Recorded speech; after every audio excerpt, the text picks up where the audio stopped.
Chapter 1. The Widow's Rings. It was in the gentle bloom of early spring that Hercule Poirot found himself once more among the moneyed and the secretive. A letter, written in ink that trembled ever so slightly, had brought him to the quiet Norfolk coast, where the ivy-clad estate of Gorse Meadow Hall sat like a faded locket among blooming hedgerows. A former country manor turned into a private retreat for artists and affluent holiday-goers. The hall retained the scent of old sorrow and polished gilt. The letter had come from Mrs. Rowena Drake, once a modest schoolmistress, now the much-discussed widow of the late shipping magnate Albert Drake. The tone of her letter was ambiguous, half apology and half confession, its urgency delicately veiled in euphemism. There was an item of emotional weight, she had written, that may require discretion of the highest order. Poirot, who was in London at the time, had felt the subtle pull of her words. And so, accompanied by a single valise, a moustache immaculately waxed, and an appetite for truth, he arrived. The first sight of Mrs. Drake was a study in contradictions. She stood framed by the manor's great oak doorway like a portrait come to life, dressed entirely in dove-grey, not black, and wearing no visible veil. Her hair was the precise shade of silver that only time and wealth can cultivate. And on her right hand, glinting like a whispered riddle, sat not one, but 2 wedding rings. Poirot's eyes, ever observant, made note of the detail at once. "Ah," he murmured to himself, "the widow who wears her past twice." Their initial conversation took place in the parlor, a room that bore the peculiar stillness of places designed for show rather than comfort. Heavy drapes filtered the sunlight to a sepia tone. Tea was served in bone china cups that clinked too delicately. "You must forgive me," said Mrs. Drake, her voice poised between strength and sorrow. "I find myself the subject of gossip lately. You see, Mr. Poirot, there is something in this house that shouldn't be. Something wrong, and I cannot say how." Poirot leaned slightly forward. "Madame, begin at the beginning. Speak not of the conclusion until the details have passed in front of us, like beads on a string." She smiled faintly. "It is about my husband, or rather, his death. He passed in his sleep some 5 months ago. It was all quite accepted. A man of 72 with a failing heart. But now, things have been happening. Things that make me feel he did not die in peace." Poirot watched her with keen interest. "And what are these things, madam?" "The rings," she said, glancing down at her fingers. "I wear both. His and mine. They were in the box on my dresser the morning after his death. Only recently, I noticed his ring has changed." Poirot raised a single brow. "Changed?" She nodded. "There's an engraving inside. R.D. to A.D., ever yours. That was mine to him. I had it inscribed when we married, but now the engraving reads, to A.D., forgive me. The script is different too. I would swear it's not the same ring at all." Poirot took a moment before replying. "And you have told no one?" "No one. Except, well, I did mention it, half in jest, to our house guest, Mr. Camden Stone. He is a playwright, very imaginative. He said it sounded like the beginning of one of his murder dramas." Then he laughed. Poirot's mustache twitched. "I see. And you believed the change in the ring to be deliberate?" "I don't know what to believe. All I know is, the more I think of it, the more I wonder. Did Albert die naturally after all?" There it was, a single tremor in the facade. Poirot now understood why the widow had summoned him with words so carefully penned. "And who else was in the house the night of his death?" he asked gently. Her list came slowly. Mr. Camden Stone, the visiting playwright, Miss Thora Vale, Albert's cousin, and a spinster of quiet pride. Mr. Stephen Drake, the estranged nephew, recently returned from Australia. Miss Ilse Withrow, a young woman of uncertain occupation who had been assisting with the estate's archives. And lastly, the long-time butler, Mr. Caversham. All of them still here? Asked Poirot. She nodded. They were staying for a memorial gathering next week. I thought it might do no harm to ask you to come early. Quietly. Poirot stood, smoothing his cuffs with gentle precision. Then we shall not disturb them yet, non? For now, I would like to see the room where your husband died, and this ring you speak of. She led him up the staircase, their steps silent on the faded carpet. The master bedroom was kept immaculate. No scent of age, no photographs disturbed. But Poirot's gaze went to the details, a fresh scratch on the wooden floor near the hearth. A painting hung half an inch lower than its counterpart. A valet's tray with a single, unopened envelope bearing no address. Then, the ring. He examined it in the light of the window, reading the inscription in silence. "To AD, forgive me." His eyes narrowed. At last, Poirot turned to her. "Madame, I will remain for a few days. There is something here. And when there is something, I must find the everything." The widow's sigh seemed both relieved and fearful. Below them, in the drawing room, a piano struck a discordant note, someone testing the keys, and the game had quietly begun. Chapter 2. Shadows in the ring-light Poirot spent the remainder of the afternoon in solitary observation. The windows of Gorse Meadow Hall let in a pallid light that seemed always filtered through linen or lace. The manor did not breathe easily, it exhaled in whispers. And those whispers came from corners where dust refused to settle and furniture never quite looked as if it had been used. He returned to the ground floor alone, walking slowly through the corridor that led from the main staircase to the parlor. A grandfather clock ticked with an exaggerated solemnity. Poirot paused, noting that its pendulum swung 1 degree to the left more than it should. "Ah," he murmured, "the geometry, she is not symmetrical. How disturbing." In the parlor, he found a man of slender build and theatrical posture standing before the piano, fingers hovering just above the keys as if deciding whether to summon music or mischief. He turned as Poirot entered, his smile ready-made. "Ah, you must be Monsieur Poirot, Camden Stone, playwright, dilettante, and, currently, a most obedient house guest." Poirot bowed politely. "A pleasure, monsieur. You have an ear for drama, I am told." Stone's laugh was light, but not carefree. "And a nose for trouble. The widow has been uneasy since Christmas, but she keeps her grief neat and folded like one of her silk scarves." Poirot approached the instrument and gestured to the keys. "You were playing, monsieur." Stone shook his head. "Merely testing. It's out of tune, like the mood of this house ever since Albert Drake's death. I dare say I should be writing, but the inspiration has rather died with him." Poirot studied the man's pale, nimble hands, then asked gently, "And did you know him well?" "Well enough," Stone replied. "He funded the refurbishment of a theatre in Chelsea last year. We met through mutual acquaintances. A patron of the arts, though he preferred ships to stages." "And you were here at the time of his passing?" "I was," said Stone with theatrical solemnity. "Though asleep, of course. We all were. The great man retired after dinner. Next morning we awoke to silence, and Mrs. Drake's voice in the corridor. 'He's gone,' she said. Simple as that." Poirot inclined his head. "Did anything strike you as unusual that evening? Conversations? Behavior?" Stone considered. "No drama.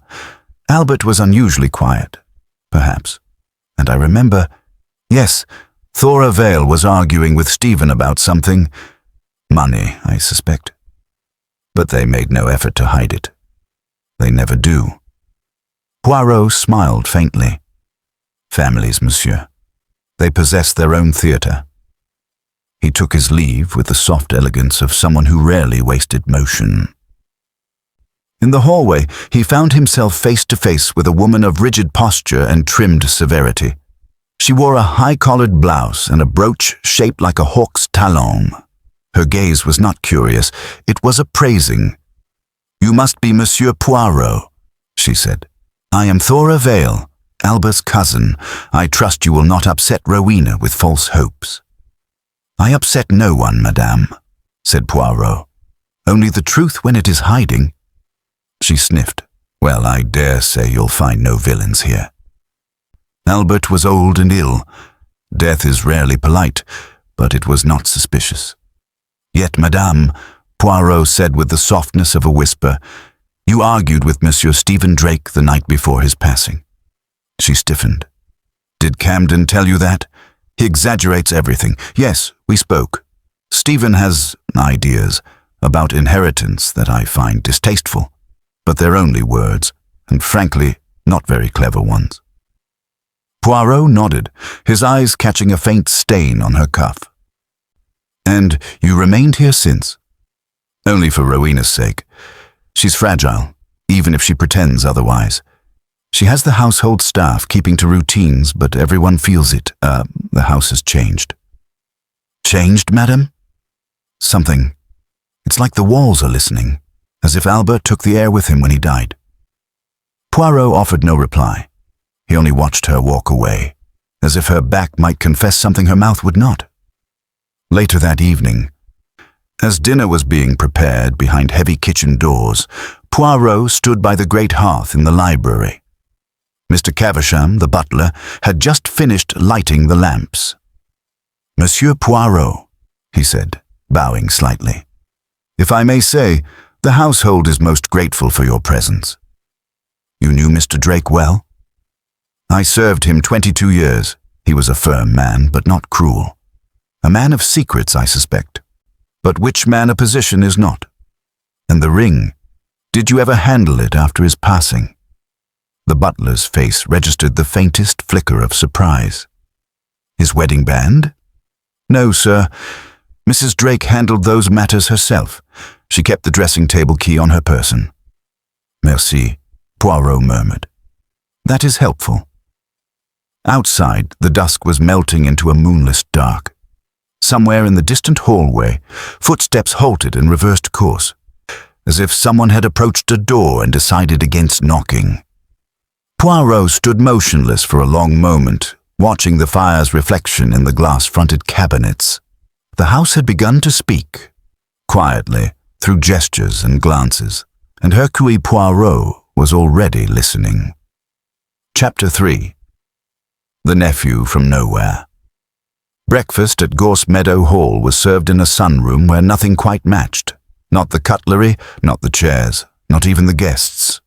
The plates bore different floral patterns, as if the house refused to decide on a single memory. Yet the light was generous, and the aroma of coffee mingled with orange marmalade gave the illusion of peace. Poirot arrived precisely at 8 o'clock, immaculate in a grey suit with a silk handkerchief arranged like origami. Mrs. Drake sat already at the head of the table, her expression calm but distant. To her left sat Thora Vale, reading the obituary column with surgical interest. Camden Stone was buttering toast while humming something vaguely funereal, and then, entering with a swagger too casual for morning hours, came Stephen Drake.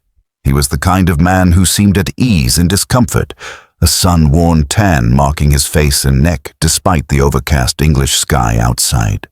His suit was new, but the tie was knotted carelessly. There was a faint scent of saddle leather about him, and the edge of an Australian accent softened his consonants. "Hercule Poirot," he said, extending a hand with the air of someone used to being recognized but not admired. "The famous sleuth himself. I'm Stephen, nephew of the dearly departed. Can't say I expected your sort to show up, but then Gorse Meadows always had a knack for theatre." Poirot shook the hand with measured precision. "Ah, yes.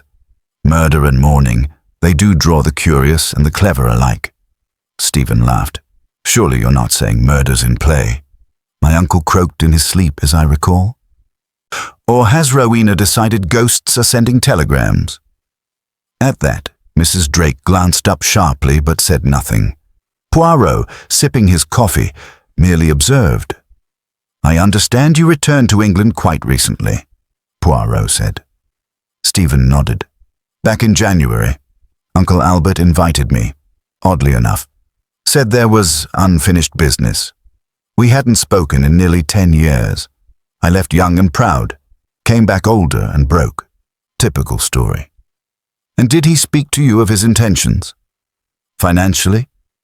Perhaps." Stephen shrugged. "He hinted. Said the estate needed fresh blood. He even showed me his will, or claimed to. Might have been a ploy to keep me around. We didn't exactly end on hugs and tea." Poirot tilted his head. "Why not, monsieur?" Stephen smiled with his teeth, but not his eyes. "Old wounds. He disapproved of how I left. Called me impulsive, irresponsible. I called him a fossil and got on the next boat. Regret doesn't interest me much." From behind her newspaper, Thora let out a dry, unmistakable sniff. "And where were you the night of his death?" Poirot asked gently. Stephen sat back. "In my room, just like everyone else. Heard nothing. Woke up late. Saw the doctor arrive and guessed the worst. Or the inevitable, depending how you look at it." Poirot gave a small nod. "And the ring?" Stephen frowned. "What ring?" Mrs. Drake set her teacup down with care. "It's nothing, Stephen." But Poirot pressed.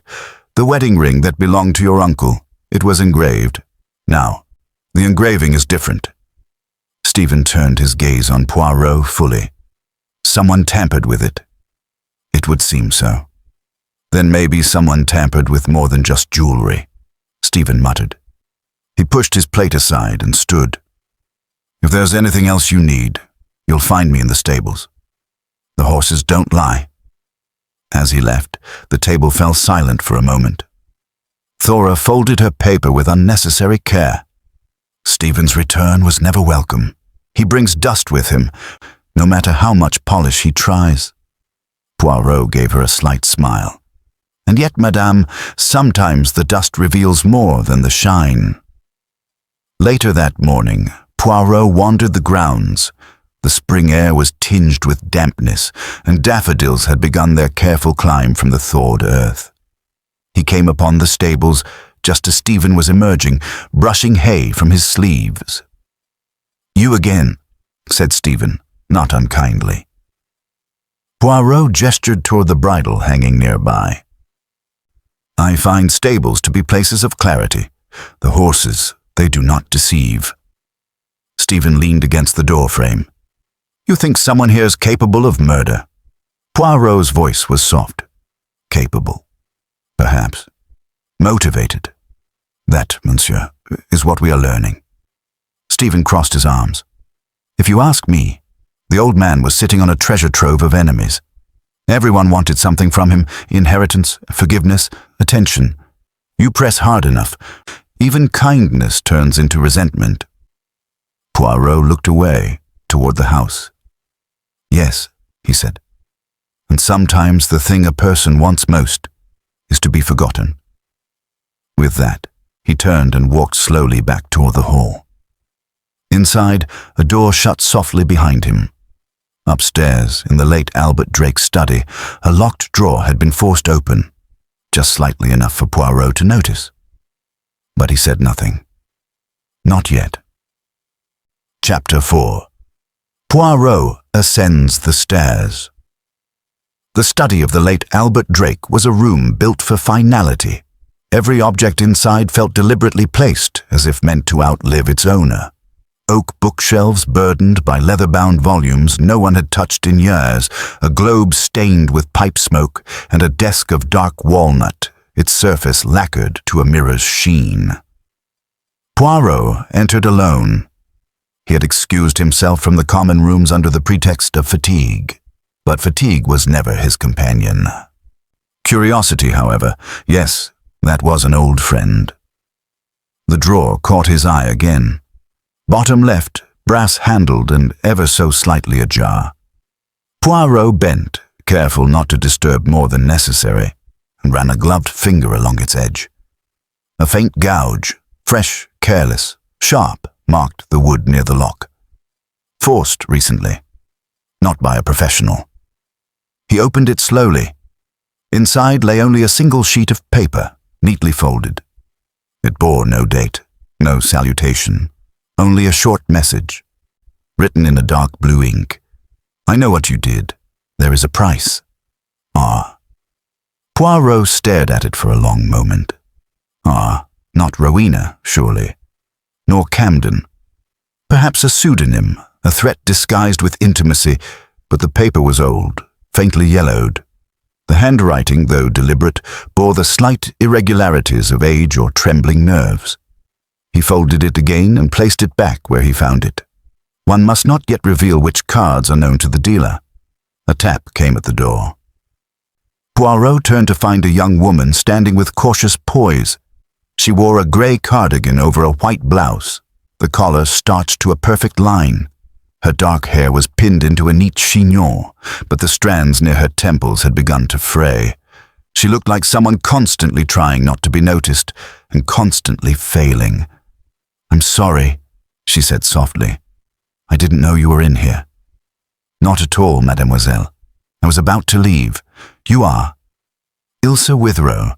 I've been helping with Mr. Saul Drake's personal archives, sorting through correspondence, records, things like that." Poirot gave a cordial bow. "Hercule Poirot. And do you find the dead man's papers enlightening?" Ilse hesitated. "Sometimes. Mostly they're formal. Business ledgers, notes to employees. But occasionally something personal slips in. Such as?" She looked down. There were a few letters from someone named R.D. I assumed they were from Rowena, but they didn't sound like a wife. Poirot gestured toward the desk chair. "May we sit, mademoiselle?" Ilse perched delicately, hands folded in her lap. Poirot sat across from her, his posture erect and precise. "Tell me," he said, "were you here the night Mr. Drake passed?" "Yes," she said. "I stay in the East Wing, the guest quarters." "And did you hear anything unusual?" She shook her head. "Only the grandfather clock. It chimes on the hour. Around 3 in the morning. It sounded wrong, as if the chime had been cut short." Poirot leaned forward. "And you remembered that?" "I'm a light sleeper. The rhythm was off. I got up and looked into the corridor. Everything was still." "You saw no one?" "No." Poirot nodded. "And you did not enter Mr. Drake's study before today?" "No. I haven't been in since before he passed. Mrs. Drake had the room locked." He believed her. Her voice carried the quiet burden of truth, unremarkable but heavy. As she stood to leave, she added, almost absently, "Mr. Drake kept a record of all his safe combinations in a little green book.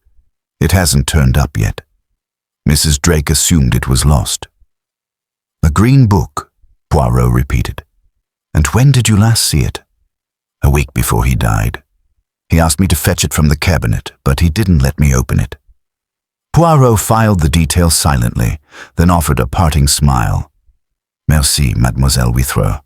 You have the eyes of someone who notices small things." Her smile faltered. "Sometimes that's not a gift." After she left, Poirot stood at the hearth and examined the brass poker. It was slightly bent, not by use in fire, but by leverage. The force had been deliberate. He knelt, brushing the edge of the marble hearth.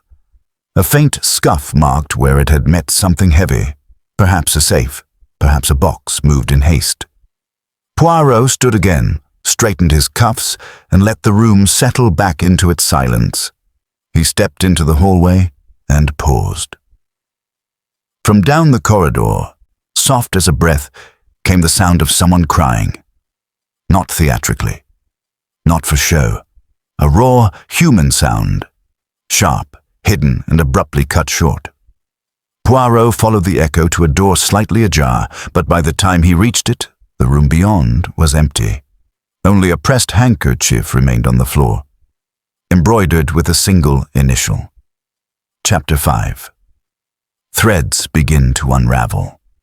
The handkerchief was delicate, linen, not cotton, and bore the unmistakable fineness of old money. The embroidered R had been stitched by hand, the thread a faded plum rather than the usual red or blue. Poirot studied it in the corridor's hush, then returned it gently to the floor. He would not yet disturb what someone had chosen or failed to retrieve.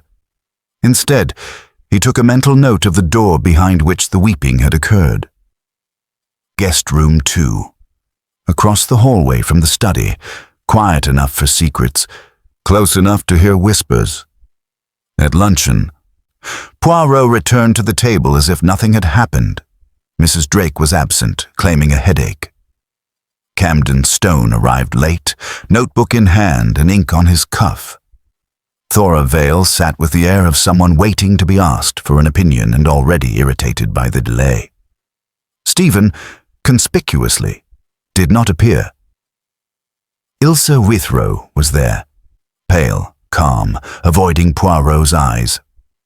Poirot allowed silence to stew before clearing his throat softly. "Mademoiselle Withrow," he said, "have you come across any green notebooks since last we spoke?"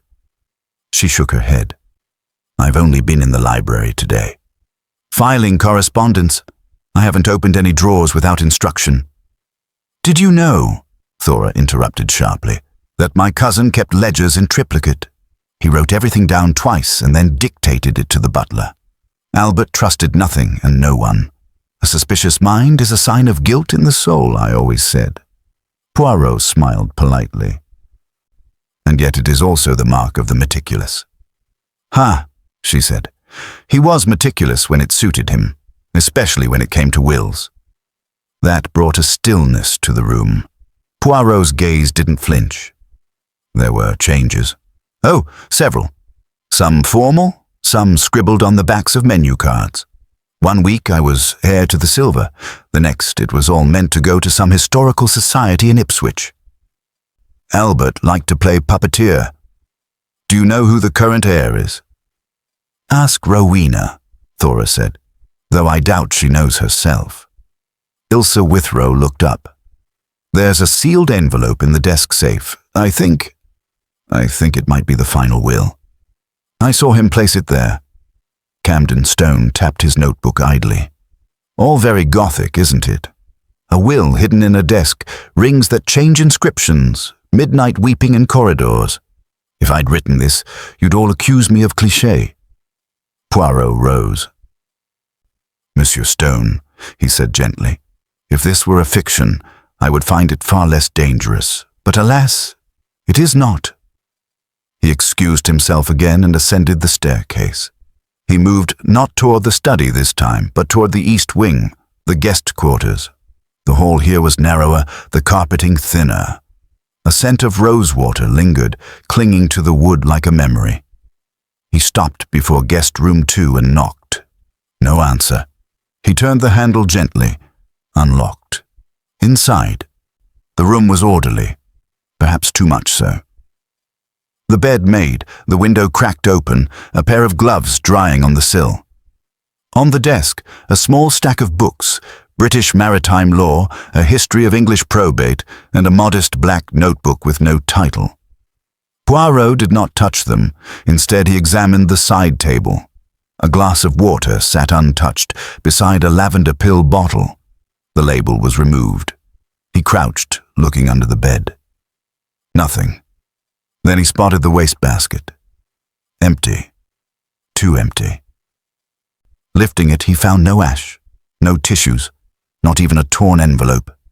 Someone had replaced the liner. Recently. Very tidy, Poirot murmured. Back downstairs, he found Mr. Caversham preparing tea. Tell me, monsieur, Poirot said quietly, who is responsible for cleaning the guest rooms? I am, sir, Caversham replied without pause, though Mrs. Drake asked me not to enter guest room 2 until further notice. Ah, Poirot said, watching his face. She has a reason. She did not offer one. I obeyed. Poirot nodded. And the tea. You serve all guests equally? Yes, sir. Same blend. Except for Miss Vale. She prefers her own, Darjeeling, light on the steep. Poirot's mustache twitched. One last thing. Monsieur Drake's wedding ring, after his passing, who retrieved it? Caversham hesitated. I believe it was placed on the dressing table tray by Dr. Valence after the body was examined. Mrs. Drake took it from there. I never saw it again. Poirot gave a brief nod and turned away. By the evening, the house had settled into a wary hush. A mist had crept in from the coast, crawling through the hedgerows and up to the windows. The landscape blurred. In the library, Poirot sat alone beside the fire, not reading, not dozing, only waiting for the next inconsistency. It arrived in the form of a single envelope slipped under the door, unmarked, unsealed. Inside was a note. You're asking the wrong questions.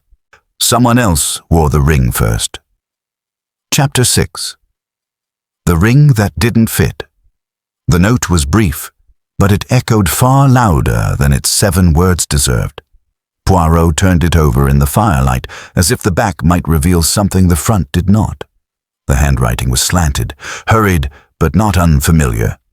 It bore resemblance to the trembling scrawl on the anonymous note in the study drawer, but not identical.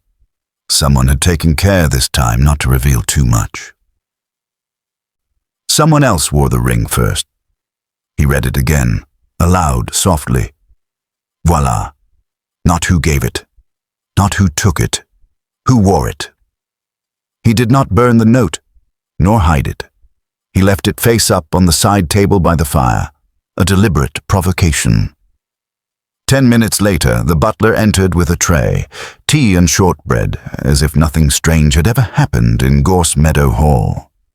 Tell me, Caversham, Poirot said, has the ring ever been resized? The man paused only a beat. I cannot say, sir. Mr. Page, Drake's hands were large, even in old age. The ring fit him easily. He rarely removed it. If it had been altered, I doubt he'd have allowed it. He had a strong aversion to fussing with symbols. Symbols? Poirot echoed. Caversham nodded. The ring, the will, even that family portrait above the mantel. He believed in the power of objects to say what people could not. Poirot allowed the thought to sit, like steam rising from a delicate cup. And tell me, when Mr. Drake died, was anything unusual about his hands? Caversham cleared his throat. Only that they were cold. Poirot smiled gently, as they would be. Caversham left, and Poirot remained by the fire until the hour grew late. Then, rising with precision, he made his way back up the stairs, not to his room, but to the upper gallery. The family portrait loomed there, Albert and Rowena Drake in oil and shadow, seated beside a vast window with painted light pouring through. And there, tucked into the lower corner, hardly visible unless one stepped close enough to disturb the air, was a curious detail. Albert Drake's painted hand bore no ring. Not on the left, not on the right, a deliberate omission. Poirot turned on his heel and headed for Mrs. Drake's private parlour. He found her alone, curled on a velvet chaise with an afghan across her knees, sipping something too pale to be wine and too faint to be tea. Do forgive me, Poirot said. A question presents itself with urgency. She looked up, surprised. Then nodded, resigned. You've had many, Monsieur Poirot. What is one more? The ring. You say it was engraved for your husband. But in the portrait above the gallery, he wears none. Why? Her eyes flickered toward the fireplace, then to the small clock ticking on the mantel. He refused to wear it after the first year of our marriage, she said. He claimed it tightened his hand. Not physically, but symbolically. That's what he said. A ring is a noose of gold. Those were his words. And yet it was still kept? Poirot asked. Yes, in his dresser. Sometimes he'd take it out and turn it over in his palm, but never again wore it. She paused. Until the night before he died. Poirot's eyes sharpened. He put it on. She nodded. He asked me for it. I didn't question him. I suppose I was touched. I thought it meant something. Closure, perhaps? Did you notice the engraving then? No, I didn't look closely. He slipped it on and said nothing. Poirot stepped carefully around the words. Madame, I must ask directly now. Has that ring always been the one you gave him? Her fingers tensed against the cup. I thought so, she said. Until a few days ago, when I read the inside. It wasn't mine. I don't know whose it was. Poirot allowed silence to bloom. Then, and there is no one else in this house whose name also begins with R. She looked at him, startled, then cautious. No. Only me. Poirot smiled gently, nodded, and bowed. Merci, madame. I shall not trouble you further tonight. Outside her door, he stood still for several moments. He now had a ring that might not be the deceased, an engraving that whispered of forgiveness, and a note that hinted someone else had worn it. Perhaps loved, perhaps betrayed. The game was shifting, and somewhere, someone in the house was counting on memory to fade before truth could rise. Chapter 7. The Pressure of Politeness. The following morning arrived with a sky the color of milkstone, pale and formless. The sea mist had crept even closer to Gorse Meadow Hall, turning every window into a blurred lens and every reflection into a ghost. The household stirred quietly, as though each person feared the sound of their own footsteps might betray something long buried. Poirot descended at his usual hour. The parlor was empty, save for the ticking of the mantel clock and a faint floral perfume clinging to the drapes. He took a seat in the corner armchair, the one with the slight wobble in its leg, and folded his hands. He was not waiting for breakfast, he was waiting for tension. And it came, as it always did, in the form of Thora Vale. She entered briskly, the kind of woman who does not so much walk as establish dominion with each step. Monsieur Poirot, she said, her tone too sharp for morning civility. I trust your investigation is not disrupting the daily routines. Ah, but madame, Poirot said with a delicate smile, disruption is the necessary companion of truth. Routine? She is the mask truth wears to avoid notice. Thora scowled and crossed to the fireplace, brushing dust from a mantle that had already been polished. You ask many questions, and while we all pretend to be cooperative, it is becoming quite tiresome. Then allow me, madame, to be tiresome for only a few minutes more. He paused. I wish to ask you about the portrait in the upper gallery. The one of Albert and Rowena, painted in 1931. Why? You may have noticed, madame, your cousin wears no ring in the painting. She blinked, as if the detail had never occurred to her. I hadn't, but it doesn't surprise me. Albert hated wearing it. Always said the thing pinched. Poirot nodded slowly. And yet his wife believed he wore it often, until he chose not to. Curious, n'est-ce pas? Thora's lips thinned. Rowena always imagined their marriage was more than it was. She saw meaning in every gesture. Albert, on the other hand, saw no use in pretense. But he pretended in other ways, did he not? Through his generosity, his patronage, even in inviting his long-lost nephew back into the fold. That caught her attention. Stephen, she said. He's a wolf. Albert was a fool to bring him back. No loyalty, no ethics, no roots. You know he was nearly arrested once in Sydney. Some sort of property fraud, swept under the rug.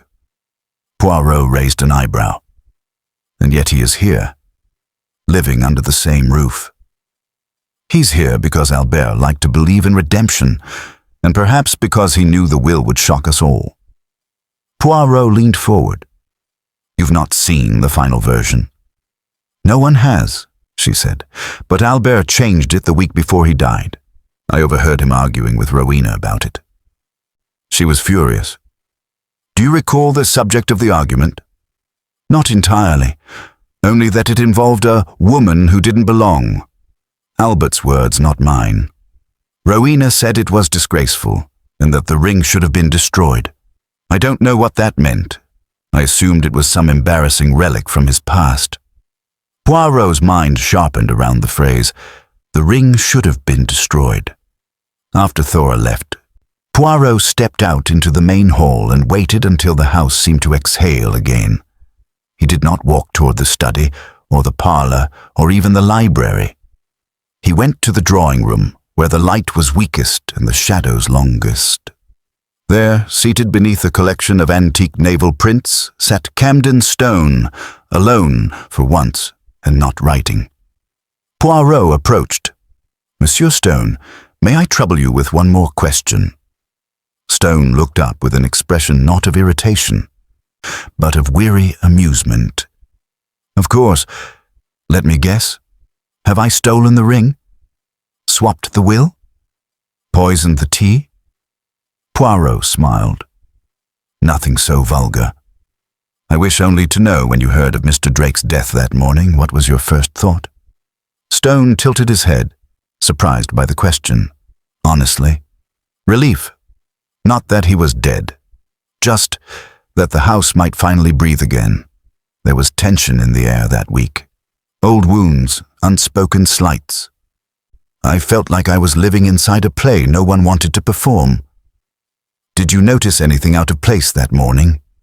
Anything unusual in the corridor or the study, perhaps?" Stone hesitated. "Now that you mention it. Yes, I passed the study around 8.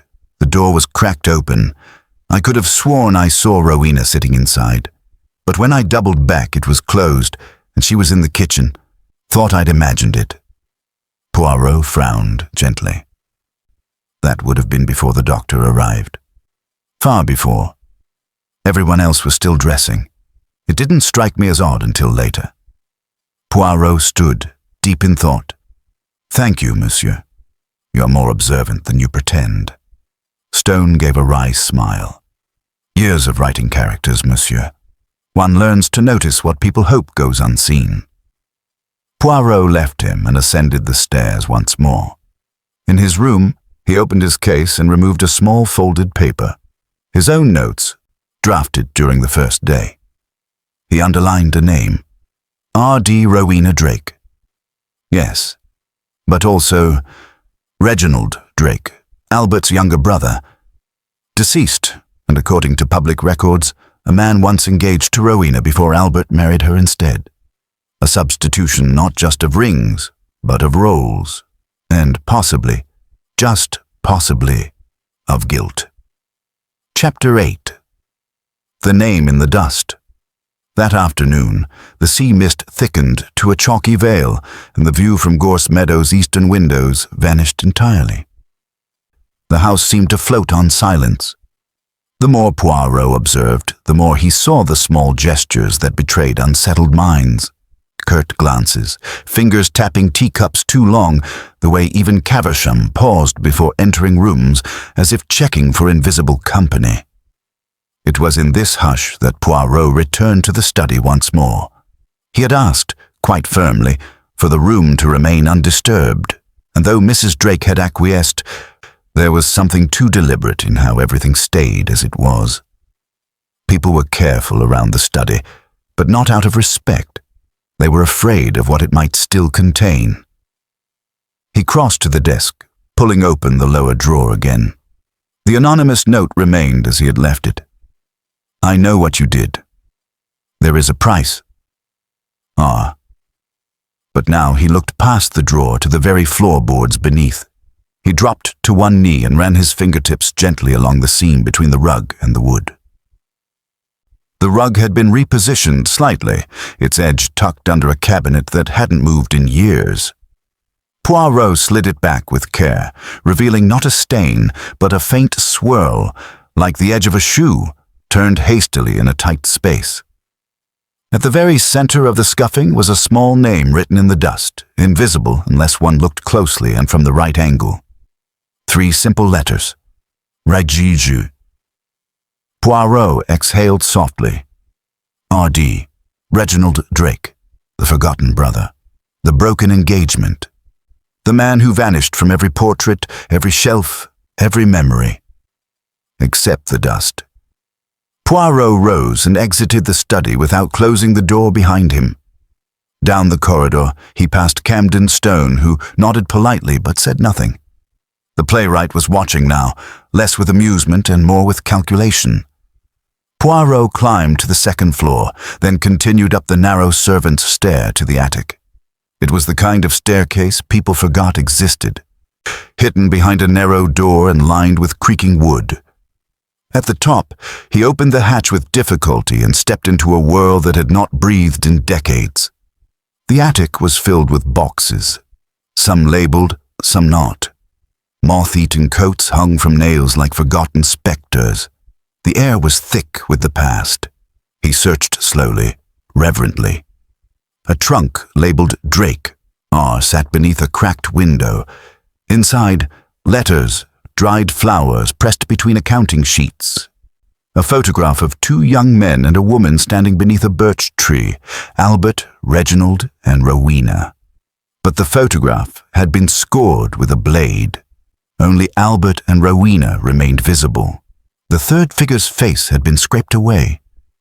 Beneath the photo was a sealed envelope, brittle with age. The handwriting on the front, "For Rowena, if he does not return." Poirot did not open it. Not yet. He descended the stairs again, gently brushing dust from his sleeves. Outside the drawing room, voices drifted into the corridor. He paused. "He always loved you, you know," said a voice. Stevens. "You didn't know him," came Rowena's reply, low and strained. "You knew the man he became. Not the man I knew first." "You're speaking of Reginald?" A pause. "Yes," she said, "and you should never speak his name here again." Poirot slipped away before they could emerge. He returned to the parlor where Ilse Withrow stood at the window, arms wrapped around herself. "You are troubled, mademoiselle," he said softly. She turned, startled. "It's the fog. Makes the house feel like it's sinking." Poirot nodded. "Or rising. Sometimes fog lifts what is buried." She gave a wan smile. "Did you ever love someone who disappeared?" Poirot tilted his head. Disappeared in the sense of absence, or in the sense of being erased? Ilse said nothing, but looked down at her hands. He spoke gently. "You know the name Reginald Drake. I found letters addressed to him, years ago, when I began the archive project. Mrs. Drake told me to destroy them. And did you?" Ilse hesitated. "No. I placed them in the attic, in a trunk that hadn't been opened in years. I thought, maybe she'd change her mind." Poirot nodded with quiet approval. "You were wise." He turned, about to leave, then paused. "Did anyone else know of that trunk?" "I don't think so. I never mentioned it." Poirot gave a courteous bow. "Thank you, mademoiselle. You have done more than you realize." That evening, the house sat in gloom. Dinner was subdued. Thora made a point of speaking loudly, as if to drown out the silence. Camden observed everyone with the thin smile of a man writing a scene in his head. Stephen watched his aunt, calculating something. Ilse barely touched her food, and Rowena, pale and distracted, excused herself early. Poirot remained behind. When the room had emptied, he stood and returned once more to the study. He opened the sealed letter from the attic. "Rowena, if Albert reads this, burn it. If not, then perhaps there is still time. I am leaving because I cannot stay while he holds your hand with mine still cold in your memory. I know what he did to the partnership. I know why he pushed me out. I forgive you for choosing him, but if you ever feel the weight of a ring that does not belong to him, know it was meant for you first." Poirot folded the letter with care. The dead were speaking, not in whispers now, but in echoes, sharp enough to cut. And the ring had never belonged to Albert Drake at all. Chapter 9. A ring returned too late. The morning after the letter was read, Gorse Meadow Hall seemed to shift. Not outwardly, The silver was still polished, the hearth swept, the linens pressed, but in spirit. It was a tension so fine it could only be felt, like a thread drawn taut beneath silk. Poirot, ever attuned to the invisible, moved through the house not to disturb it, but to listen for its shivering. He found Rowena Drake in the conservatory, among the withered remnants of winter's orchids. The windows, streaked with condensation, dulled the daylight. She was seated in a rattan chair, a book open but unread on her lap. Poirot did not speak immediately. He stood beside the fern that had begun to yellow at its edges and waited. When she finally looked up, her face was not surprised, but stripped, hollow. "I know what you found," she said quietly. Poirot inclined his head. "You kept the letter." Her eyes shimmered, but did not fall. "I buried it in the attic. That seemed fitting." Dust to dust. "And the ring?" "I kept that too." Poirot stepped forward. "But it was not Albert's. It was Reginald's. The original ring, your first fiancé's." She did not reply at first. Her fingers grazed the spine of the book. "I gave it to Albert," she said finally, "after Reginald disappeared. I couldn't bear to keep it. I told Albert I wanted to forget. He accepted it, without a word." Poirot's voice remained calm. "But he never wore it. Not until the end. He never loved me the way Reginald did," she whispered. "Not truly. He loved possession, appearances. He accepted me like one accepts an estate, intact, historic, and already half-wilted. And yet you stayed," Poirot said gently. "I stayed because the alternative was shame. I was already the woman who had been engaged to a man who vanished. What did it matter if I became the wife of his brother?" Poirot lowered himself into the chair opposite her. "The ring changed hands. The engraving changed too." She nodded. "I noticed it last week. I opened the jewelry box out of habit. But the message inside, it wasn't mine." "Who engraved it, madame?" "I don't know." Her voice caught. "But I suspect someone knew Reginald never left of his own accord." Poirot's brow furrowed slightly. "You believe Albert harmed him?" "I never allowed myself to ask," she said. "But now, I'm not sure if I was grieving Reginald or afraid of finding him." Poirot leaned back, fingers steepled. "And what did you say to your husband the night before he died?" Rowena looked away, a tear finally breaking free. "I asked him why he wore the ring. He said nothing at first. Then he said, 'Because I'm ready to be seen for what I am.' And he went to bed." Poirot closed his eyes for a brief moment. "It is possible, madame, that he did not die from age alone." She turned sharply. "You think someone killed him?" "I think," Poirot said carefully, "someone feared what he was finally ready to confess." Outside the conservatory, footsteps approached. The door creaked open. Ilse Withrow entered, her expression stiff. She glanced from Rowena to Poirot and froze. "I'm sorry," she said. "I didn't mean to intrude." Poirot stood.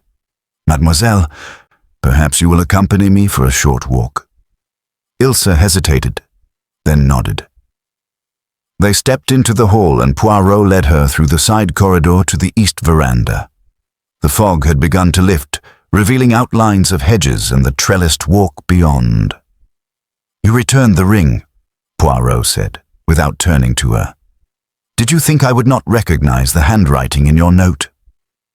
Ilse's mouth parted, but no sound came. "I do not accuse," Poirot continued gently. "I only wish to understand." Ilse exhaled, a single breath that seemed to shrink her entire frame. "I found it by accident," she said. "In the back of a drawer in the study, a velvet pouch tucked beneath old theatre programs. The engraving wasn't Rowena's. I recognized the script. It matched the handwriting in the letters from Reginald. I realized the ring wasn't Albert's at all." "And yet you placed it back," Poirot said. "I didn't know what else to do. I thought, maybe it would matter. Maybe it would stir something." "And did it?" She looked at him. Albert wore it that night. I saw him take it from the box myself. I watched from the hallway by mistake. He looked like a man trying to be forgiven. Poirot regarded her carefully. Did you fear what that forgiveness might require? Ilsa's jaw tightened. I feared what it would expose. I've lived here long enough to know some rooms are kept locked for reasons. And was it you? Poirot asked softly. Who left the message under my door? Ilsa hesitated, then nodded. Yes, I wanted you to look at Reginald. No one ever did. Poirot smiled faintly. They have now. They stood in silence for a long moment, the sea wind brushing past them like the ghost of spring. Inside, a door slammed, sharp and sudden. Poirot turned, alert. From the west wing, a shout rang out, Camden Stone's voice, strained and urgent. Come quickly, someone's taken the safe. Poirot was already moving, his shoes silent on the carpeted hall. Not stolen. Chapter 10. The Vanishing of Steel. The door to the study was ajar, its handle still swaying faintly from the force with which it had been thrown open. Camden Stone stood in the middle of the room, arms outstretched as if appealing to some invisible audience. It was here, he cried, his voice tinged with something between outrage and awe. The desk safe. Gone. Poirot entered silently, followed closely by Mrs. Drake and Thora Vale, both breathless with concern. Stephen trailed behind them, shirt sleeves rolled and hair windblown, as though he'd just come from wrestling horses or ghosts. The floor beneath the desk was empty. Where once there had been a discreet steel safe, bolted flush with the flooring, there was now only a shallow recess, a few broken screws scattered like buckshot. A faint outline remained, like the shadow of a missing tooth. Mrs. Drake's hand flew to her chest. But it's impossible. That safe was part of the house. It's built in.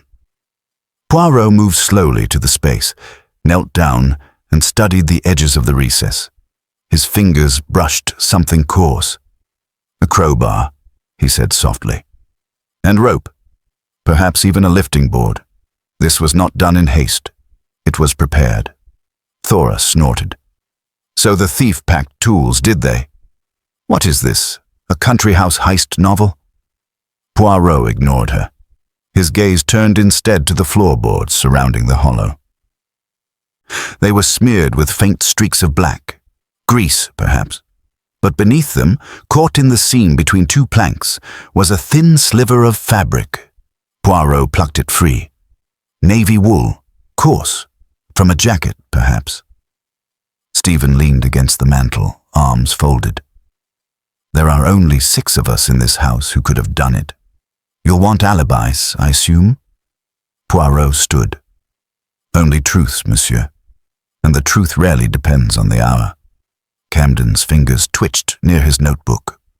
If I may, when I entered the study just now, I heard the click of the side door, the one near the garden. Poirot turned sharply. Did you see anyone? No. Only the end of a sleeve disappearing, dark blue or grey. Poirot turned to Caversham, who had arrived without fanfare, as he always did. The side door, Poirot asked. Who last used it? I couldn't say, sir. It's not typically locked during daylight. It leads to the west garden path. And who has access to tools? A crowbar? Perhaps? The butler hesitated, then replied evenly. The shed holds them, but the key hangs in the scullery, unsecured. Poirot gave a small, crisp nod. Then I must visit the garden. Camden, would you accompany me? They exited together, passing through the long corridor that led to the western edge of the estate. The mist had thinned, revealing low hedges that quivered slightly in the breeze. The side door hung open, just a hair. Outside, the garden path showed recent scuffing, boot prints, narrow and pointed, not heavy. The marks curved around a weeping cedar tree, ending near the stone wall that separated the estate from the overgrown orchard. There, hidden beneath the boughs, was a tarp, wadded hastily, and beneath it, the safe, intact. Poirot crouched before it, fingers gliding along the edges. No dents. No damage to the lock mechanism. The thief removed it, he murmured, but did not open it. Why move something so heavy, unless they feared what might soon be found inside? Camden glanced sideways, or unless they knew what was inside, and meant to keep it hidden. Poirot nodded, slowly, but they were interrupted. Your shout, Monsieur Stone. It was the match to the fuse. They abandoned the safe rather than risk being caught in possession of it. Camden knelt beside him. What now? Open it. Poirot shook his head. No, not yet. Its contents must be revealed when everyone is watching. They returned to the house with the safe between them, dragging it back over the flagstones like pallbearers at an invisible funeral. Caversham, upon seeing it, turned visibly pale, but said nothing. He guided them into the library, where the safe was placed beside the fireplace, shrouded in silence. Poirot turned to the gathering. Tonight, he announced, we will open this safe before you all. Thora scoffed. What if the will is missing? Poirot smiled thinly. Then its absence will be as telling as its words. He dismissed them then, and one by one they filed out, their silence louder than protest. Poirot lingered behind. Only Ilse Withrow remained in the doorway, arms crossed tightly, gaze fixed on the safe like it might whisper the past aloud. I didn't do it, she said softly. I know, Poirot replied. She hesitated. But I think I know who did. Poirot turned to her fully. And what makes you so certain?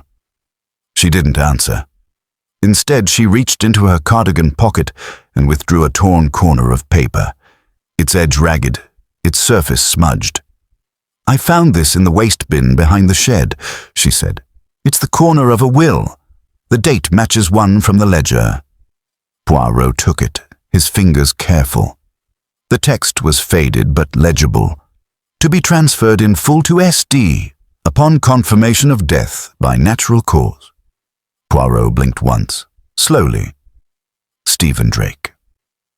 Someone had a great deal to lose, unless Albert died quietly. And now, Poirot thought, someone had panicked too early. The clock was ticking, and this time, it would chime for the guilty. Chapter 11. Tensions under glass. The dining room, once a stage for routine civility, had become a theater of veiled glances and unsaid things.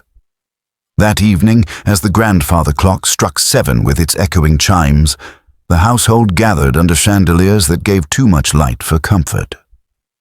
The safe sat like a silent judge at the far end of the room, gleaming faintly where the firelight caught its edges. Poirot stood at the head of the table, his hands folded neatly behind his back. He had insisted the opening occur after dinner, a choice met with varying degrees of protest. Stephen had scoffed, Thora had smirked, Rowena had turned pale and silent. Only Ilse and Camden had offered no objection. A soup course was served. No one ate. Poirot sipped his water, then placed the glass down with deliberate care. I find, he began, that a locked container, whether a safe, a drawer, or even a heart, often tells us more in its silence than in its contents. No one responded. I have before me a safe that was removed from its resting place, dragged into the garden, and abandoned in haste. This, my friends, was not the work of a thief. No, it was the work of someone who feared the act of discovery far more than the burden of possession. Camden Stone cleared his throat. So naturally we must open it. The audience demands a climax. Poirot allowed a smile. Ah, monsieur, but the climax. She does not arrive simply with spectacle. She must be earned. He turned to Caversham, who stood with the safe's key, retrieved earlier from its secure drawer in the master bedroom. The butler approached the lock with solemnity, inserted the key, and turned. A dull click sounded. The room stiffened. Caversham stepped back. Poirot bent, opened the safe door slowly, and withdrew a single envelope, cream-colored, thick, and sealed with red wax. Beside it, nestled in a velvet-lined tray, lay a folded bundle of legal documents. He straightened. "The will," he said quietly, "and something more." The envelope bore no name. Poirot opened it with care and removed a handwritten letter. His eyes scanned it swiftly, then once more, slower. His brows rose, but he said nothing yet. He placed the letter down and picked up the will. It was dated precisely 1 week before Albert Drake's death. Poirot cleared his throat. In this final testament, Albert Drake designates a single heir to his estate. Not his wife, not his cousin, not even his nephew. He paused. The heir named is Reginald Drake. A gasp broke from Mrs. Drake's throat. Stephen stood abruptly. "That's impossible. Reginald is dead." Poirot fixed his gaze on him. "Is he, monsieur?" Stephen's fists tightened. "You can't inherit from beyond the grave." "And yet," Poirot replied, lifting the letter, "your uncle left a provision. Should my brother Reginald not be found alive at the time of my death, the estate is to be held in trust for any documented heir he may have had by Rowena Drake." The silence was absolute. Then Rowena whispered, "No." Stephen spoke again, his voice sharp. "There's no such heir. That's a fantasy." Poirot turned to her gently. "Madame, is there any truth in this?" Her hands trembled in her lap. Her face had gone nearly translucent. "No child," she murmured. "There was never a child. I lost it, years ago. I told no one, not even Albert. Reginald never knew. I buried it like everything else." Poirot nodded once, solemnly. "And yet," he continued, "Albert must have suspected something. This will, it was not written for legal maneuvering. It was an apology, a posthumous attempt to return what he had taken, not only from Reginald, but from you, madame." Thora's fork clattered onto her plate. "So what does this mean? The estate goes to no one." Poirot raised the legal bundle. "It means the estate is locked in limbo, unless Reginald is proved dead, and unless there is no legitimate heir. It cannot pass to another." Stephen's jaw clenched. "Convenient, isn't it?" he said bitterly. "A dead man with no grave, no witnesses, and no child. The perfect decoy to keep money from everyone." Poirot walked to him slowly. "Unless, monsieur, unless you knew that Albert intended to revise this will again, to name you instead, and unless you feared that he might, before he died, destroy this one first." Stephen's nostrils flared. "You have no proof of that." Poirot stepped aside and gestured to Ilse, who reached into her coat and produced the torn scrap, the corner of a discarded draft. Poirot held it aloft. "This, monsieur, is part of a secondary will, one not in the safe. One written, but never filed." He turned back to the group. "Albert Drake was planning something, perhaps reconciliation with Stephen, or perhaps simply the destruction of old regrets, but he never lived to carry it out. And now, the most binding document left behind is the one in that safe." He laid the papers gently on the table. Stephen's voice was tight. "So I gain nothing." "No," Poirot said. "You gain something, but not what you wanted." Camden Stone leaned forward, expression unreadable. "And what of the ring? What does that mean now?" Poirot's voice softened.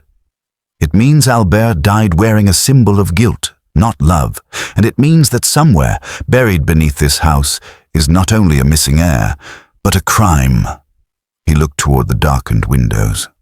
"I do not yet know how Albert Drake died, but I know this. Someone here feared the truth too deeply to let the past remain undisturbed." He folded the will, slow and precise. "And so, mes amis, we are no longer asking who inherits. We are now asking," he looked around the table, gaze steady, "who silenced the man who might have confessed?" Chapter 12. the weight of unspoken truths. The room did not exhale. It held its breath, suspended in that strange gravity only confession, or its absence, could conjure. The safe now sat inert, a hollow monument. The will lay folded beside the candlesticks, a weapon without blood. And still, the house watched its own silence, each person measuring their next word, each glance a gamble. Poirot remained standing. The late Monsieur Drake, he said slowly, had reached a moment in his life when the past had grown too heavy. He made preparations to unburden himself, by legal means, by symbolism, and I believe by speech. But someone decided the past must remain buried. And so, I ask once again. He paused, and the quiet snapped like ice underfoot. Who silenced him? Stephen Drake gave a low, bitter laugh. You're chasing ghosts, Poirot. We're all grieving. That doesn't mean someone murdered Albert. Poirot's brow lifted. Grief does not disqualify guilt, monsieur. In fact, it sometimes masks it very well. Mrs. Drake spoke then, voice frayed. You think someone in this house poisoned him? Poirot turned to her. Not necessarily. But I believe he did not die naturally. There are inconsistencies. Camden Stone leaned forward, rubbing his temples. Such as? Poirot paced slowly behind the table, his hands clasped at the small of his back. Albert Drake was seen placing the ring on his finger the night before his death. Mrs. Drake has confirmed this. Ilse Withrow witnessed it. Yet when Dr. Valence arrived that morning, he reported the ring was on the wrong hand. It had been removed and placed again. Why? No one answered. Poirot went on. Then, the matter of the clock chime. Mademoiselle Withrow heard the grandfather clock ring incorrectly at 3 a.m., a stunted, incomplete chime. This was the same time Albert was likely to have passed. Ilse nodded, her voice faint. I remember. It sounded off. Poirot turned to Thora Vale. And you, madame, once said Albert kept everything recorded. Triplicates, dictated entries, obsessive order. And yet the green notebook, the one that held combinations, appointments, correspondence logs, is missing. Thora narrowed her eyes. It always sat in the desk's center drawer. I assumed Rowena removed it. Poirot glanced at Rowena, who shook her head. I haven't touched that drawer since the morning after. Poirot nodded solemnly. It has vanished. Someone took it. He returned to the head of the table. Now, allow me to propose a theory, not a solution, but a possibility. Camden leaned in. The others stiffened. Albert Drake intended to change his will, Poirot began. But as he hesitated, he revisited something from his past. The ring, Reginald's ring, a symbol of regret. He wore it that night, knowing it meant something beyond legal property. He may have intended to confess everything in the morning. Perhaps he even wrote a letter to do so. But he never had the chance. Poirot turned to the fireplace. Because someone entered his room between the hours of 2 and 4. Stephen scoffed. And you know this how? Poirot pointed to the scorched hearth poker. It had been moved recently, used not for fire, but for leverage. There are scratches on the bed frame that suggest the pillows were adjusted post-mortem. Someone altered the position of the body, possibly the ring, possibly the facial expression. Why? Perhaps to make the death appear peaceful. Mrs. Drake closed her eyes. Poirot went on, gently but relentlessly. And now we must ask, who stood to lose the most if Albert spoke? Not just of money, but of Reginald, of Rowena, of the child that never came to be. Who felt the inheritance slipping through their fingers like sand? He turned and looked directly at Stephen Drake. Someone who had only just returned, who had a criminal record abroad, who believed Albert was preparing to name him sole heir, and who may have discovered the existence of the previous will in the study drawer. Stephen's jaw clenched. That proves nothing. Poirot nodded. Non, monsieur, not on its own. But the torn corner Ilse found, bearing your initials, and the use of a crowbar to unearth the safe after the fact. That tells me you were desperate to remove the legal evidence of Albert's intentions. You failed to do so in time, but I believe you attempted something more drastic the night he died. Poirot stepped closer, voice soft. You administered something, a sedative, perhaps, to make his sleep so deep it became fatal. You were careful. You used gloves. You even posed the body to look peaceful. But you didn't know Ilse would notice the chime. You didn't expect me. Stephen's chair scraped as he stood abruptly. This is madness, he said. You have no proof. Only conjecture and dust. Poirot looked at him, calm and immovable. Then allow us to see your jacket. Stephen hesitated. A pause too long. I have nothing to hide. Then you will not object, Poirot replied, to letting me compare its fibers to the scrap I found near the safe's bolts. Thora's voice cut through the air like a knife. He did it. I knew it. I warned Albert about him. He was always too forgiving. Stephen's eyes flashed. You want to believe that because you can't bear being irrelevant. Rowena stood slowly, her voice cracking. You killed him for a fortune that was never yours. Stephen turned too quickly. I didn't. Poirot raised a hand. Not here, monsieur. We will let the evidence speak. As you tried to silence a man, so now the house will speak in his place. He turned to Caversham. Call the constable. Quietly. Outside, the wind had shifted, and within the stone bones of Gorse Meadow Hall, the dead had begun to speak with clarity. Chapter 13. The Breath Beneath the Floorboards. By the time the constable arrived from the village, a young man with pink cheeks and a reverent silence around Poirot, the household had retreated into uneasy compartments. No unspoken hallways anymore. Doors that once stood open were now half closed, just enough to say, "You are not welcome." Stephen Drake was escorted to his room without handcuffs, but with a quiet vigilance. He had not confessed. He had not denied. He had said nothing at all after Poirot's request to examine his jacket, only stared at the floor as if the grain of the wood might rewrite time. Poirot had sent the fabric sample, along with the scrap found by the safe, into town for forensic comparison, but he did not need to wait for confirmation. What mattered now was why. Poirot did not return to the study. Instead, he climbed the stairs once again, ascending all the way to the attic, where the air was dry and undisturbed, and the memories thick enough to fold. He opened the trunk of Reginald Drake once more. The letters were still there, and the torn photograph. Poirot stared at the scraped-out face of the third figure, tracing its ghostly outline with his eyes. Erased, but not forgotten. Someone had done this not in anger, but with shame. To remove a mistake not from memory, but from evidence. Poirot reached beneath the lining of the trunk and pressed against the floorboards.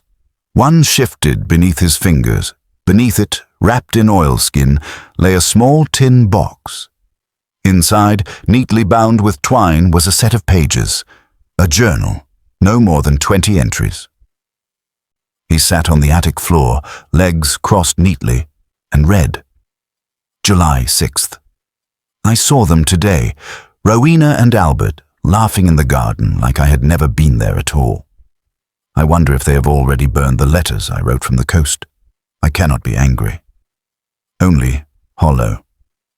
July the 9th. I left the ring on her dresser. I hope she finds it. I hope she doesn't. July 12th. I'm going inland. There is no place for me here anymore. Poirot read each line slowly. Reginald had not died in Gorse Meadow.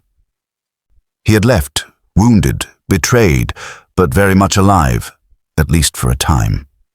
There was no mention of where he went, no final entry. But what struck Poirot most was the tone. There was no fury, only quiet despair. Albert had taken everything, position, marriage, family name, and Reginald had allowed it.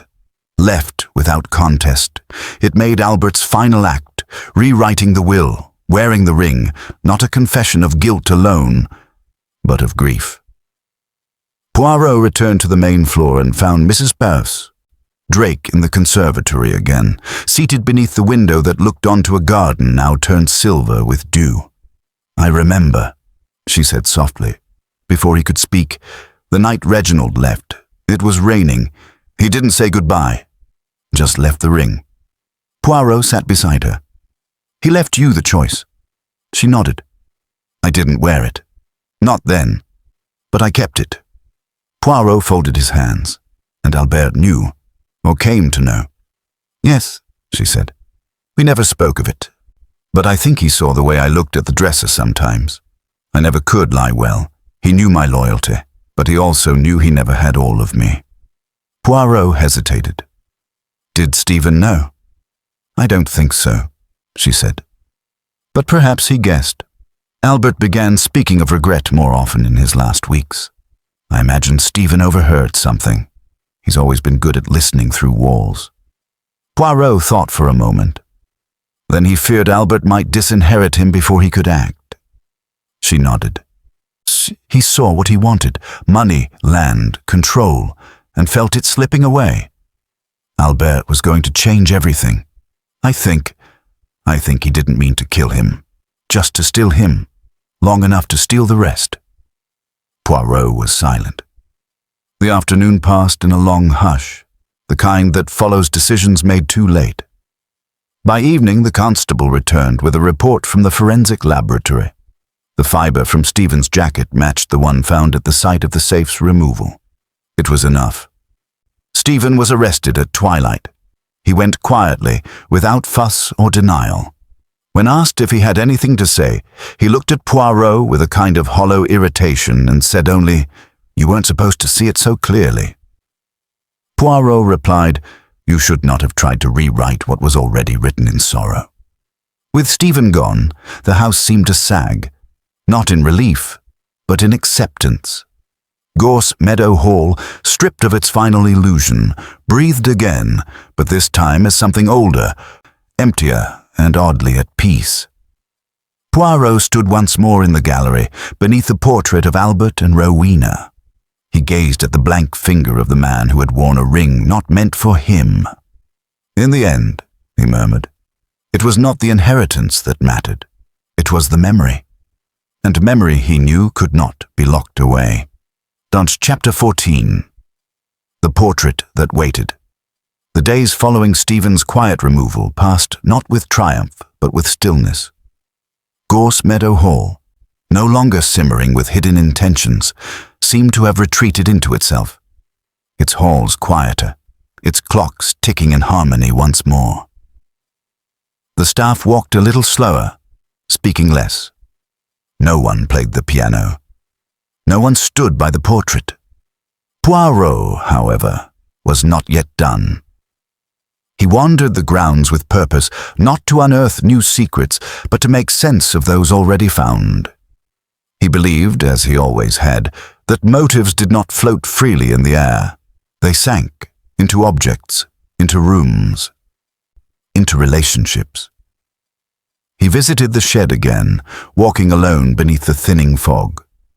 Inside, the crowbar had been returned to its peg, the ropes neatly coiled, and the dust swept, as if Stephen had tidied up his own guilt before it had time to stain the earth. Poirot crouched near the garden wall where the safe had been left beneath the cedar boughs. The flattened grass still bore its shape. He stood there for some time, watching shadows move along the stone until he was ready to return. He found Camden Stone in the library, leafing through a leather-bound volume of plays, not reading so much as hiding behind it. When Poirot entered, the playwright lowered the book with a wry smile. "No more drama to chase," he said. "I suppose I'll have to invent one of my own." Poirot nodded politely. "Did you ever suspect him?" "Stephen?" Stone shrugged. "Yes. But not because he's a villain. Because he's a man who's never believed in endings." Poirot raised an eyebrow. "Explain, s'il vous plaît." Stone closed the book. "Some people grow up knowing that stories finish. that wrongs are paid for or forgiven. Stephen doesn't. He believes everything is negotiable, especially regret.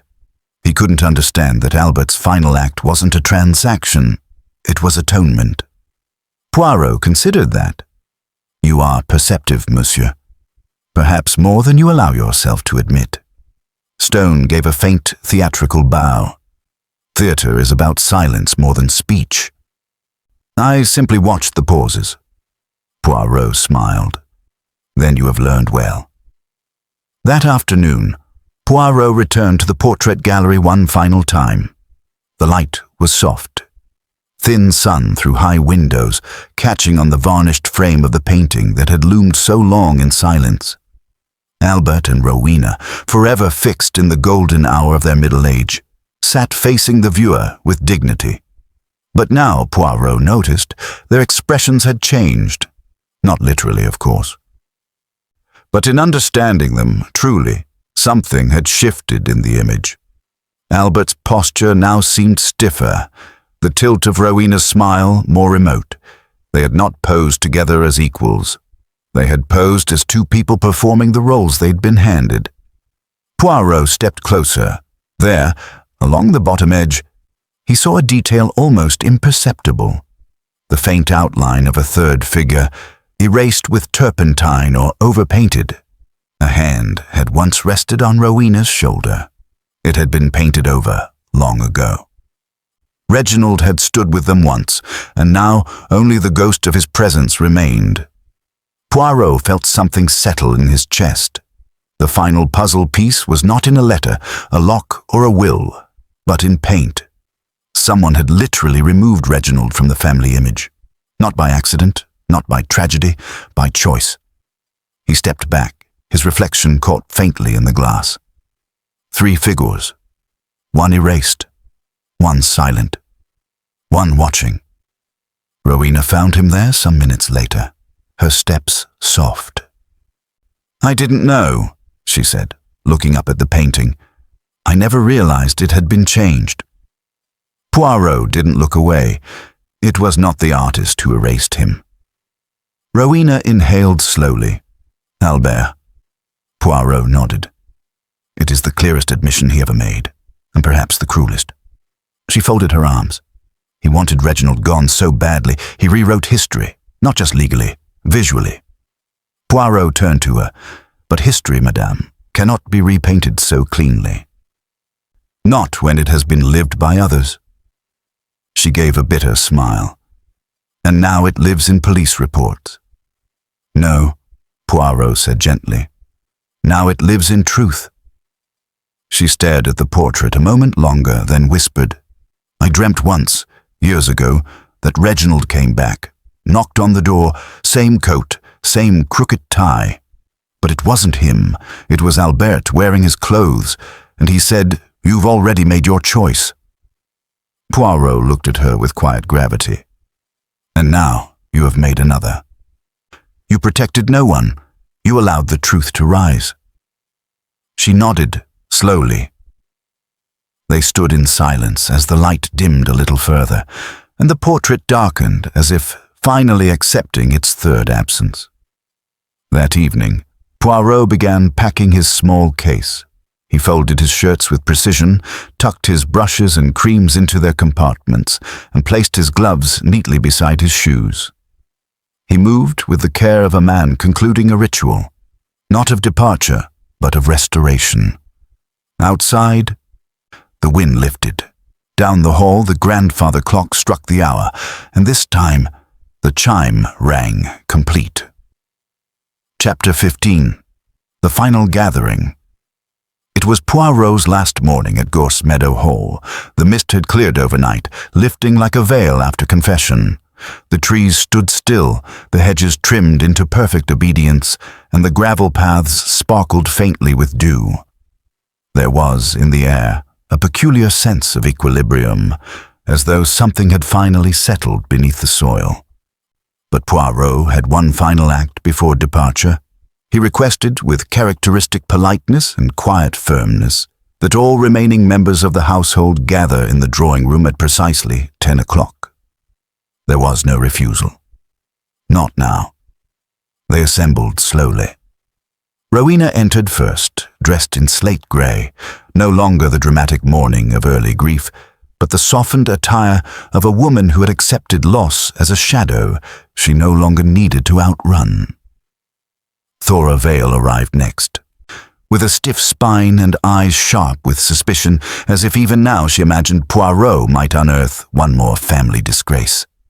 Ilse Withrow stepped in quietly, her gaze unreadable, but her shoulders lighter somehow, like someone who no longer feared she might become part of a story she hadn't written. Camden Stone came last, not in theatrical flourish, but with the half-smile of someone who knew the script had ended, but had stayed to hear the epilogue. Poirot stood before them, immaculate in his tailored grey suit, his hands folded at his waist. "My friends," he began, "you have endured much. Some of it visible, some of it buried. What occurred within these walls was not merely a crime of opportunity or greed. It was, rather, a slow-burning consequence of silence." No one spoke. Poirot continued. Albert Drake was not an innocent man, nor was he entirely a villain. He was, as are most men, a complicated figure, prideful, ambitious, capable of tenderness and cruelty alike. His greatest crime, I think, was not against law, but against love.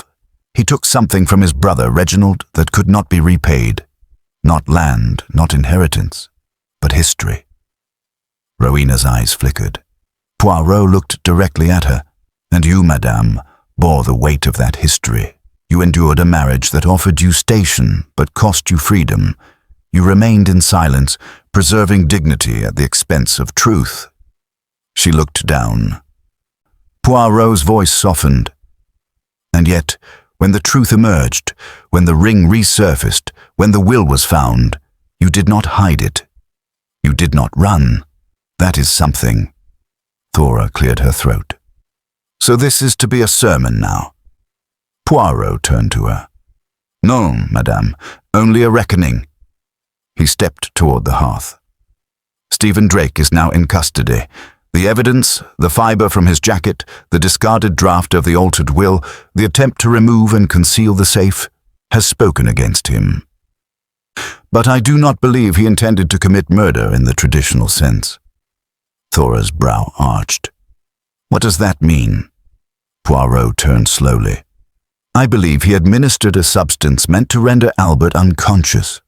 A powerful sedative, possibly something obtained abroad, intended to buy time to retrieve or destroy the revised will. But Albert's body, aged and burdened by hidden ailments, responded differently. The sleep became eternal." Camden Stone leaned forward, frowning. "And the rearranged body?" Poirot nodded. An act of panic. Stephen altered the scene, replacing the ring, smoothing the bedding, to suggest peaceful death. But mistakes remain, always. He forgot that clocks do not lie, that listeners, like Mademoiselle Withrow, hear more than they say. Ilse blushed faintly but said nothing. Poirot stepped back. It is often not the grand clues that condemn a man, but the quiet ones. He turned to the fireplace mantel, where the newly restored portrait of Albert and Rowena still hung, but now, under Poirot's suggestion, had been re-examined by a local art restorer. The traces of Reginald, once scrubbed away, were now faintly visible beneath layers of varnish, a ghost returning to canvas. "This," Poirot said, pointing to the painting, "is what remains when we erase what we cannot forgive. A shadow, an outline, a grief that grows in silence." Rowena stepped forward, slowly. "You said once that memory cannot be locked away," she said. "But what does one do when it becomes too heavy to carry?" Poirot looked at her with unusual softness. "You share it, madame, even if it is only with the dead." No one spoke for a long time. Then Poirot took a small envelope from his pocket and handed it to Ilse. "I found this in Reginald's trunk," he said, "unsealed. It is a letter from Albert, unfinished, unsigned. Perhaps it was never sent." but I believe you should have it." Ilse took the envelope gently. "Why me?" "Because," Poirot said simply, "you were the only one who saw the story without acting in it." She nodded, pressing the envelope to her chest. Poirot turned to the others, offering a slight bow. "My time at Gorse Meadow is now concluded, but I leave you with this. The dead do not ask for vengeance, only to be remembered." He moved toward the door, then paused. "The rain has passed," he said quietly. "You may open the windows now." And with that, Hercule Poirot left the room, his footsteps fading like the last note of a piano chord that no one dared to strike. Behind him, the drawing room remained full of ghosts, but none of them were hiding anymore. Chapter 16. A House. Learning to breathe. The rain had passed indeed. That afternoon, windows were opened for the first time in weeks. Curtains, long drawn like veils at a funeral, were pulled aside to let in the light. Soft and golden, not harsh. It spilled over the parquet floors of Gorse Meadow Hall as though attempting to warm places memory had kept cold for too long. In the quiet aftermath of Poirot's departure, the house was left to reassemble itself. Thora Vale, having watched Poirot exit without so much as a backward glance, retreated to the morning room with a decanter of sherry and a notebook filled with family records. She said nothing to anyone, not even the servants. But later that evening, Ilse found her re-alphabetizing the family archive, fingers smudged with dust, expression oddly serene. Perhaps for Thora, order had always been her shield, and now the act of preserving history was no longer a strategy, but a form of surrender. Camden Stone wandered the grounds restlessly, dictating notes into a small silver recorder. The gravel crunched beneath his feet as he moved from one tree to the next, muttering revisions aloud. No, not regret. Remorse. Yes, better. He paused beneath the weeping cedar where the safe had once been concealed and said softly, Scene 7, The Weight of Silence. When Ilse Withrow stepped outside to tend the garden, she found him still standing there, holding the recorder like a confession he wasn't yet ready to share. He turned when he heard her, blinking as if woken from a trance. "You'll write about this," she said. He shrugged. "Or I'll try." But Poirot, he's difficult to get right, all symmetry and contradiction. He makes the truth feel inevitable. Ilse nodded. But it wasn't. "No," Camden said. "Not at all." Inside, Mrs. Rosina Drake moved through her late husband's study alone for the first time since the funeral. She did not sit. She did not open drawers.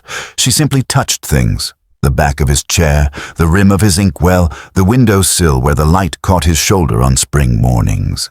The safe remained empty, its door ajar like a toothless mouth. The will had been returned to the family solicitor.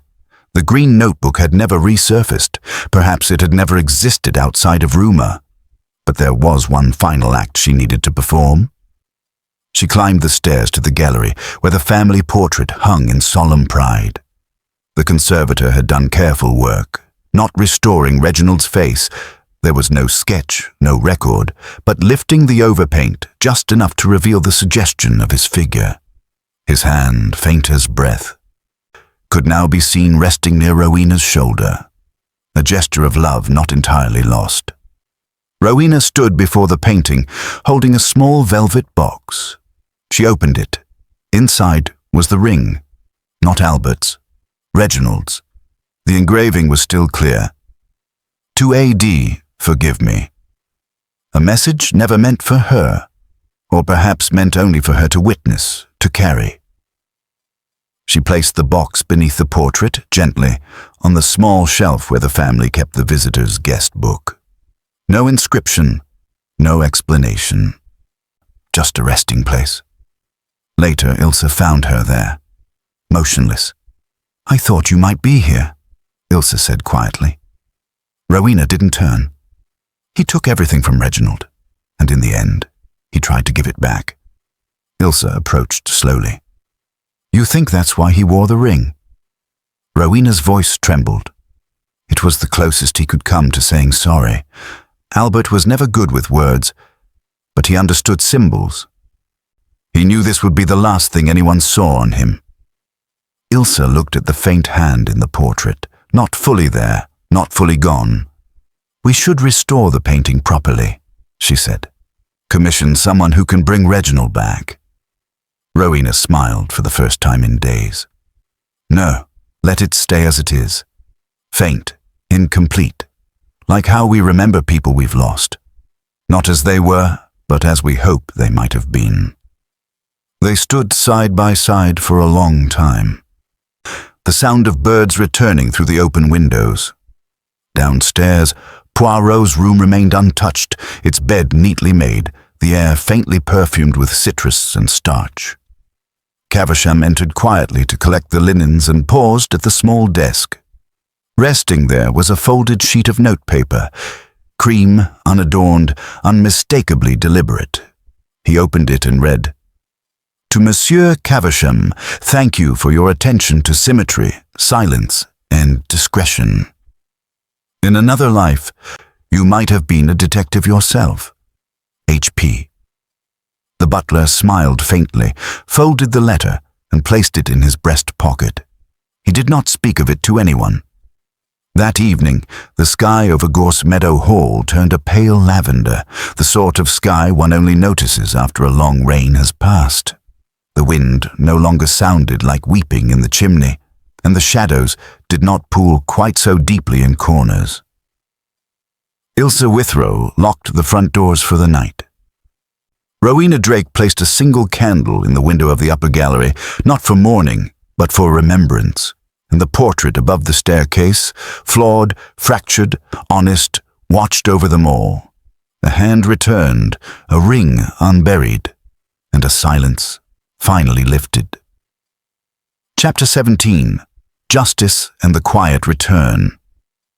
10 days later, a letter arrived at Gorse Meadow Hall bearing no return address, only a small Belgian postmark in the corner, neatly stamped and faintly smudged by sea moisture.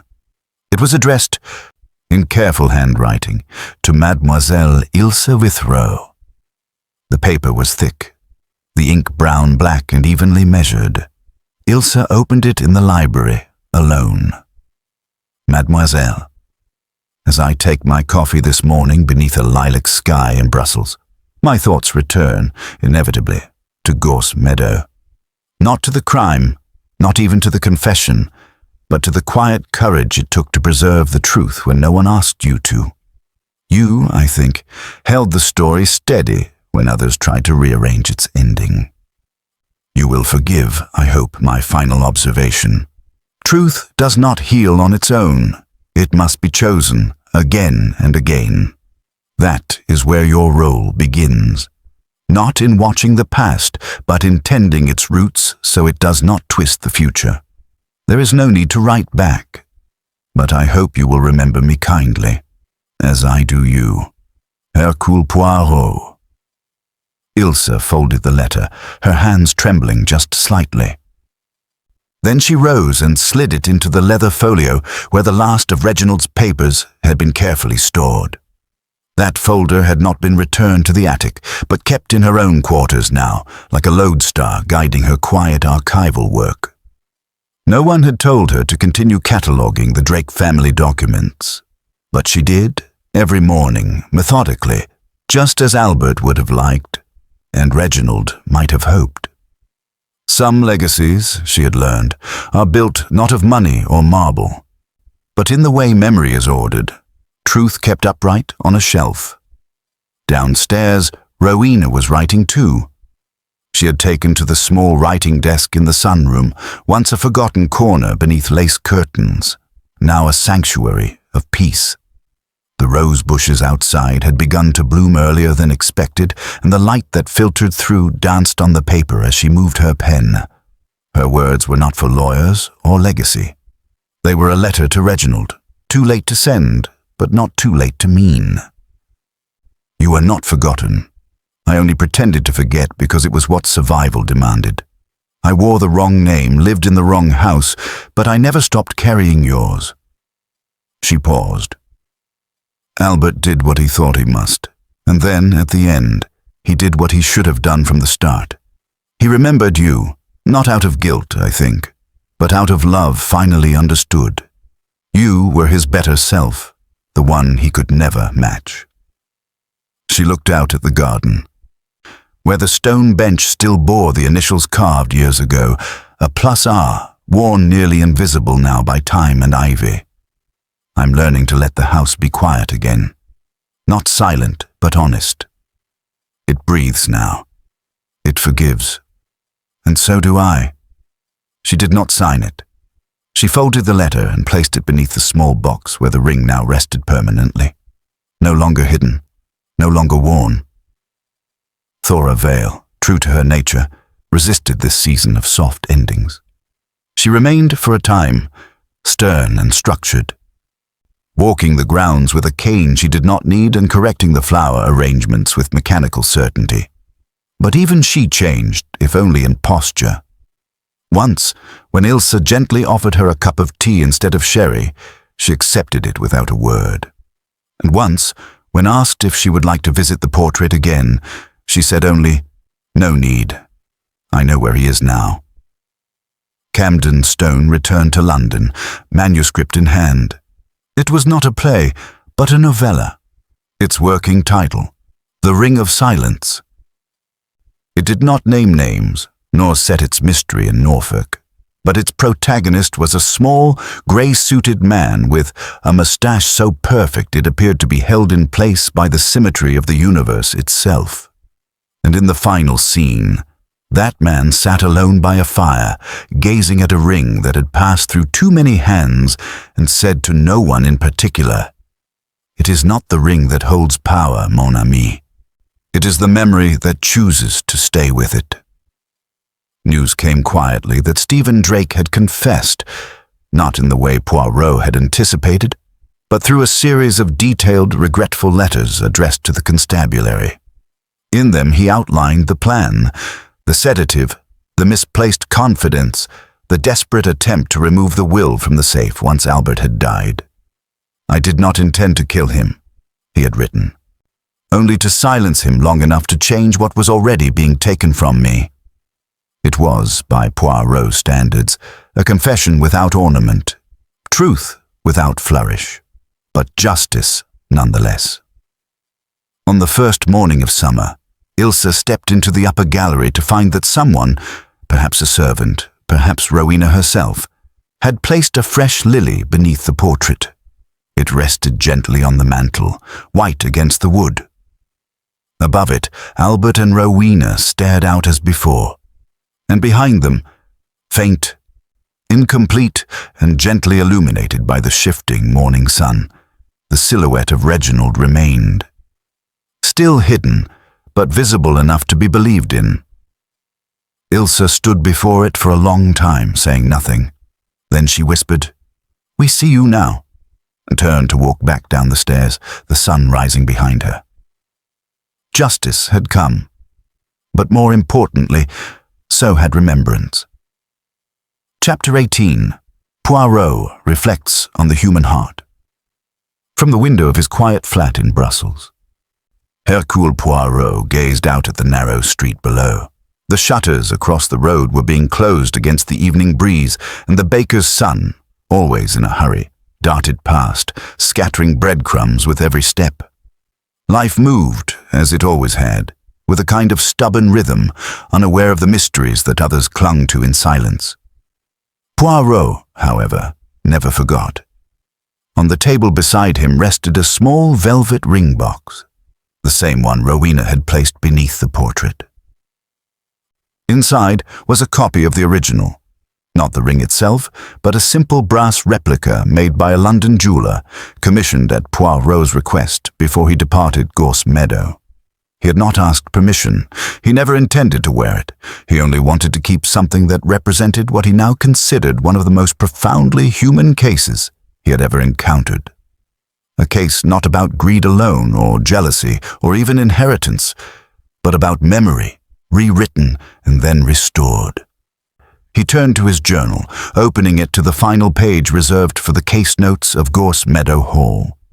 He wrote slowly, with care. It was not the ring that held the weight of the crime, but what had been denied in the space it once filled. Reginald Drake was erased, not by death, but by convenience. Albert stole not only his brother's love, but his history, his image, and in time, his name. It was a theft of identity, quiet and almost perfect. Until the past stirred again. Stephen Drake, raised in ambition but starved of legacy, saw a door beginning to close. His action was not born of evil, but of panic. A desperate man fearing his one chance to matter was slipping through a keyhole turned by the dead. And so he used silence as a weapon, never realizing it would turn on him with greater force. The tragedy of Gorse Meadow was not a single moment, but a slow erosion of honesty. A woman silenced by duty. A family too proud to acknowledge the brother who disappeared without violence, but left a wound nonetheless. And yet, they endured. And in the end, they remembered. This is justice of a different kind. He paused, then added one final line. In the human heart, there is always a locked drawer, and when it opens, not even the most elegant lie can survive the light. Poirot set the pen down and folded his hands. It was not a dramatic case. Not like the murders aboard trains or the deaths at masked balls. No poisoned cocktail or locked room impossibility, and yet it had unsettled him in a way others had not. Because in the end, it was not about who had died, but whose life had been buried beside him. He stood and crossed to the bookshelf, retrieving a small envelope, a copy of the one Reginald had left in the attic. The letter that had never reached Rowena, that Poirot had read and never spoken of. Forgive him, or do not. But do not forget me. I would rather be remembered in grief than lost in ease. Poirot returned the envelope to its place and turned to the window once more. The sun had dropped below the rooftops. The day was ending, and yet somewhere in Norfolk, Gorse Meadow Hall stood in peace. Not because it had been cleansed of tragedy, but because it had finally remembered its truth. Poirot exhaled, deep and content. C'est fini, he whispered. Then, as always, he reached for his hat, straightened his tie, and stepped into the evening, not as a man burdened by what he had seen, but as one made more certain than ever that the smallest details, the softest voices, and the faintest shadows were the ones that told the real story, and that the truth, once found, was always worth the finding.